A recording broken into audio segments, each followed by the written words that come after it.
আসসালামু আলাইকুম, welcome to কাকুনস blog. কেমন আছেন আপনারা সবাই? আশা করছি প্রবাসী ও দেশে যে যেখান থেকে আমার ভিডিওটি দেখছেন আপনারা সবাই আল্লাহর রহমতে সুস্থ আছেন, ভালো আছেন। আলহামদুলিল্লাহ, আমি আল্লাহর রহমতে ভালো আছি। তো সবাইকে সুপ্রভাত জানিয়ে শুরু করছি আমি আজকে আমার ভিডিওটি।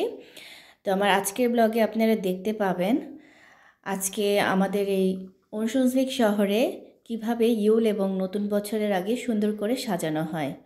তো চলুন বন্ধুরা, আপনাদেরকে নিয়ে যাই বাহিরে। তো এই যে আমি বাহিরে চলে এসেছি। তো চলুন আমি আপনাদেরকে দেখাবো আমাদের অনুশংসিক শহরের মেন যে প্রাঙ্গণটি, সেখানে কি অবস্থা। এখন কিন্তু আমাদের এই শহরে দুপুর 2টা বাজে, আর 1 ঘন্টার ভিতরেই অন্ধকার হয়ে যাবে। আমাদের অনুশংসিক শহরে টানা 3 দিন ধরে প্রচুর স্নো পড়েছে। চারিদিক কতটা শুভ্র দেখাচ্ছে, তাই না? আর এই যে দেখুন, এই নিচে দেখে মনে হবে যেন এখানে বরফের গালিচা বিছানো হয়েছে। যেদিকেই তাকাবেন দেখবেন সাদা আর সাদা। তো ভিউয়ার্স, এই যে দেখো, তোমাদেরকে আমি এখন একটা ভাস্কর্য দেখাবো। আর এই ভাস্কর্য হচ্ছে ঘোড়ার। আমাদের এখানে শীতের সময় জঙ্গলে বিশেষ করে এই যে ঘোড়ার গাড়িটা ব্যবহৃত হয়ে থাকে। আর সবচেয়ে মজার বিষয়টি কি দেখো, যেহেতু এখন ঠান্ডা এবং ইউল আসছে সামনে, ইউল মানে আর কি ক্রিসমাস। তো এই যে দেখো, ওদের ঘোড়ার গায়ে দেখো একটা লাল আর সাদা চাদর বিছানো হয়েছে। এটা কিন্তু তোমার শীতের সময় ঘোড়ার গায়ে ব্যবহার করা হয়, কারণ ওদেরও ঠান্ডা লাগে।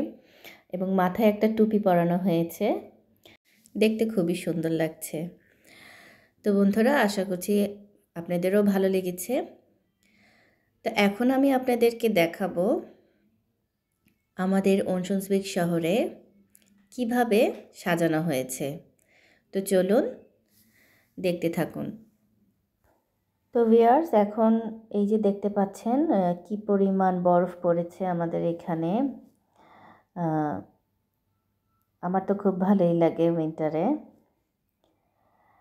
তো এখন আমি তোমাদেরকে দেখাবো, এই যে দেখো, এখন আমি কিন্তু শপিং মলে যাব, ওখানেও তোমাদেরকে দেখাবো।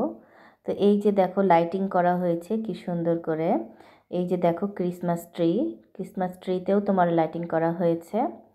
এই যে দেখো বরফ দিয়ে কি অবস্থা, খুবই সুন্দর করে সাজানো হয়েছে।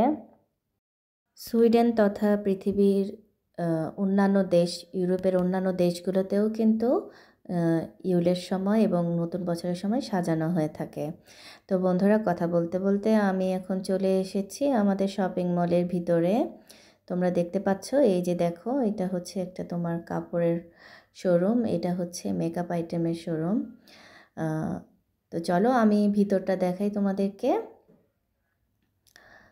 এই যে দেখতে পাচ্ছ, এখানে অনেক বড় একটা ঝাড়বাতি জ্বালানো হয়েছে, অনেক সুন্দর এই ঝাড়টা।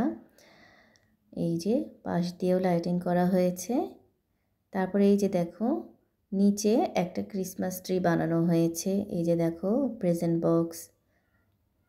তারপরে এই যে আমি নিচে গিয়ে দেখাচ্ছি আর একটু কাছ থেকে। এই যে দেখতে পাচ্ছ, এখানে এই যে টেবিলটা, এখানে যে সমস্ত গিফট আইটেম কেনা হয় তো সেগুলো এখানে র্যাপিং করা হয়, আর এই র্যাপিংটা তোমার একদমই ফ্রি। এই যে দেখুন, ক্রিসমাস ট্রি কি সুন্দর করে সাজানো হয়েছে। এখানে সবাই আসে, এসে একটু ছবি তোলে। হ্যাঁ, খুব ভালো লাগে কিন্তু। এই যে দেখুন, খুবই সুন্দর। আশা করছি আপনাদেরও ভালো লাগবে। আমি আর একটু ঘুরে ঘুরে দেখাই আপনাদেরকে। এই যে দেখুন, একটা জিনিস কি জানেন, আপনি যেখানে থাকবেন, আপনার যেই বাসা, সেইটা থেকে শুরু করে আপনার যে এলাকা থাকেন, সেটা যদি খুব সুন্দর সাজানো গোছানো পরিপাটি থাকে, তাহলে কিন্তু দেখবেন আপনার মনটাও কিন্তু খুব ভালো থাকবে। আর যদি আপনি অপরিষ্কার একটা অপরিচ্ছন্ন এলাকায় থাকেন, তখন কিন্তু আপনার এই সেই ভালো লাগাটা কাজ করবে না।